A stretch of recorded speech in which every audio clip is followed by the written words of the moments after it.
नमस्कार, मैं हूं शाश्वत और आप देख रहे हैं डेमोक्रेसी फॉर इंडियन। के पाठक एक ऐसा नाम जो बिहार में हमेशा चर्चाओं में रहते हैं। बहुत सारी चीज़ें उनके बारे में रोज़ खबर आती है, लेकिन आइए हम जानते हैं। हमारे साथ हैं राकेश राय जी, जो आरटीआई एक्टिविस्ट हैं। आइए उनसे जानते हैं कि के पाठक के आने के बाद से क्या शिक्षा विभाग में क्या-क्या बदलाव हुए हैं। के पाठक के आने के बाद आपको क्या लगता है, क्या बदलाव देखने को मिला है? देखिए, के पाठक जब आए थे तो ऐसा लगा कि बहुत सा बदलाव होंगे और उन्होंने शुरुआती दौर में काफ़ी बदलाव पे कार्य भी किया। हुँ, और उन्होंने कार्य बेसिकली व्यवस्था पे किया, व्यवस्था को बदलते रहे, व्यवस्था को इस तरह से कि कहीं की डेस्क टेबल, कहीं पे टीचर टाइम पे आए, शिक्षा पे काम नहीं करे, सिर्फ व्यवस्था पे उन्होंने काम किया और ये लगातार काम करते रहे। हुँ, लेकिन इसी बीच में उन्होंने कुछ हद तक इतने जल्दी-जल्दी निर्णय इतने ज़्यादा लेने लगे कि उससे दिक्कतें होने लगी। जैसे बात-बात पर एक दिन में ही कई निर्णय आने लगे और एक निर्णय जैसे बार-बार छुट्टी के मुद्दे हो जाते हैं। छोटा इशू है, लेकिन बार-बार उस छोटे इशू को इस तरह से वो बढ़ा दे रहे हैं कि सारा इन्वॉल्व, सारा टीचर, सारा बच्चा, सारा अभिभावक उसी की ओर देखने लगता है और कई दिन विवाद चलता है। कभी इससे विवाद, कभी उससे विवाद, विवादों से नाता इन्होंने जोड़ लिया। अभी नाता जोड़ने का कारण क्या है, ये तो वही जानेंगे।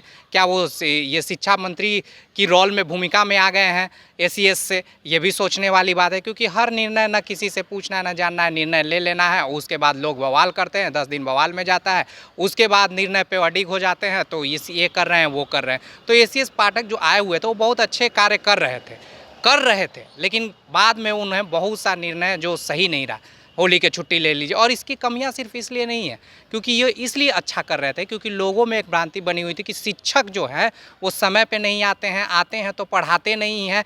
और सही में ऐसा बहुत सा चीज़ था जो लोग इससे एनवायर्ड थे, और इसको उन्होंने पूरा किया कि समय पे आए, ये आए। लेकिन अब दिक्कत ये आने लगी कि ये कार्य करते करते अब उन्होंने इतनी ज़्यादा, और ख़ासकर शिक्षक भी इसमें काफ़ी हद तक दोषी है। अब मान लो कोई गलत भी करता है तो भी वो डर के मारे आते नहीं। उनकी 39-49 संगठन है, कई संरक्षण देने वाले नेता हैं, लेकिन जब लड़ाई की बारी आती है कहते हैं हम 5 लाख हैं। सड़क पे उतरने की बात आती है तो हमारा सैलरी कट जाएगा। 1 लाख भी नहीं उतरते हैं। 1 लाख करके अगर अपोज भी कर दे 2 दिन तो हर मुद्दा का सॉल्यूशन है, लेकिन डर के मारे वो घर रहते हैं। उन्हें शिक्षा में सिर्फ और सिर्फ बात करते हैं पैसों के लिए, पढ़ाई के लिए कोई बहुत बड़ाई नहीं। बातें तो करते हैं, बात करते हैं कब? जब आप पूछने जाइएगा तो मीडिया पे बात रख देंगे, जबकि लड़ना उनको है। बात हम लोग रखेंगे या कोई अभिभावक रखेगा या कोई रखे, लड़ना उनको है। शिक्षक का मुद्दा है तो शिक्षक उतर के लड़ेंगे और पीछे से लोग उनका बैकअप देंगे या कहेंगे कि नहीं सही है, गलत है। लेकिन शिक्षक लड़ते ही नहीं, उतरते नहीं है। संगठन उनका बहुत ज़्यादा है और वो संगठन के एक बार उतरेंगे, उसमें से 10-20 हज़ार उतरेंगे, कहेंगे हम 5 लाख हैं, 5 लाख हैं। अरे 1 लाख उतर के 2 दिन का देखो, तुम्हारा सॉल्यूशन हो जाएगा। लेकिन वहाँ पे कई नेता आ जाते हैं और नेता कोई इस नेता से जुड़ा है, कुछ उस नेता से जुड़ा है, और इस नेता के चक्कर में उनका काम नहीं हो पाता है और छुट्टी जैसे पाठक चाहते हैं वैसे उनके राह पे ये घूमते जा रहे हैं। अभी कुछ दिन पहले ही होली की अभी बीती है, 2 दिन पहले। उस समय में शिक्षा व्यवस्था में लोग वहाँ पे छुट्टी भी नहीं मिला होली में। इस पे क्या कहेंगे आप? देखिए, जो आप छुट्टी की बात कर रहे हैं, ऐसा नहीं, उसमें छुट्टी क्या था, जैसे कि इसमें 15-17 हज़ार जो ट्रेनिंग में थे उन टीचरों को उसमें रखा गया था। लेकिन बिल्कुल छुट्टी होनी चाहिए थी। क्यों नहीं छुट्टी होनी चाहिए भाई? और क्यों नहीं हुई? कहाँ थे शिक्षक?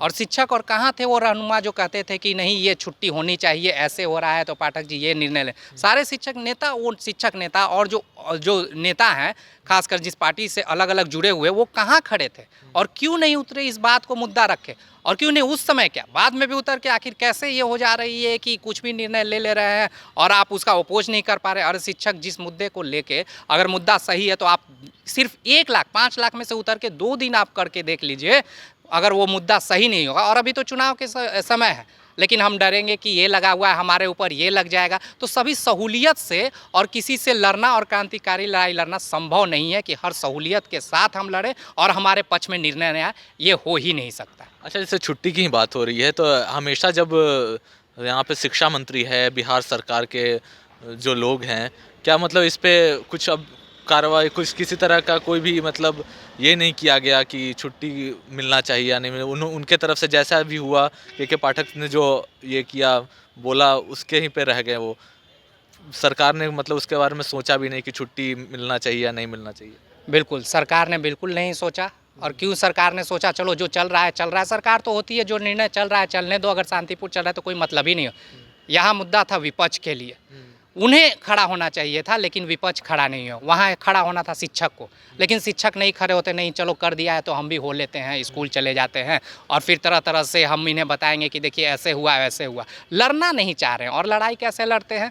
एक फ़ोटो या 2 आदमी बोल दिया ऐसे हो रहा है, ऐसे दिक्कत, तो पाठक तो इसके लिए निश्चिंत है, उसको पता है पाठक जी को कि ऐसे ये लोग करते रहेंगे, इससे कोई फ़र्क नहीं पड़ेगा, क्योंकि सरकार ही नहीं चाह रही है और सरकार उनके निश्चित है कि सपोर्ट करती है। लेकिन जब सपोर्ट कर रही है तो शिक्षकों को तो उनकी लड़ाई लड़ना होगा ना, और शिक्षक को उतरना होगा ना।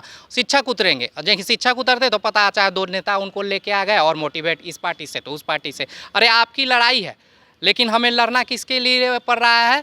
लड़ना उन नेताओं को बुला बुला के अरे आप लड़िए ना, आप लड़िए और अभिभावक को जोड़िए, जो बच्चे पढ़ रहे हैं कि हम इनके लिए लड़ रहे हैं। लेकिन वो दर्शाते हैं क्या भाई हम लड़ रहे हैं किस लिए, तो हम अपने लिए लड़ रहे हैं। जिस दिन वो ये दर्शाना लगेंगे कि हम बच्चों की गुणवत्तापूर्ण शिक्षा के लिए लड़ रहे हैं, तो अभिभावक जुड़ने लगेंगे और इनकी स्ट्रेंथ बढ़ेगी और ये बिल्कुल मुद्दा कन्वर्ट हो जाएगा कि शिक्षक अपने लिए नहीं बल्कि वो बच्चों के लिए लड़ रहे हैं। लेकिन देखिएगा अभिभावक और शिक्षकों में कोई सामंजस्य नहीं रहती है। क्यों नहीं रहती है? क्योंकि ये धारणा बनी हुई है और यही धारणा कोई लोग कभी मिटाने का भी प्रयास नहीं किए शिक्षक लोग। बस खाली हमारे साथ जाति हो रही है, ये संख्या में हो गए तो अब हमको भाई हमको ये चाहिए, हमें सैलरी चाहिए, ये चाहिए। अरे शिक्षा की बात तो आपसे ज़्यादा अगर कोई अभिभावक करे तो उसका मान्य होगा।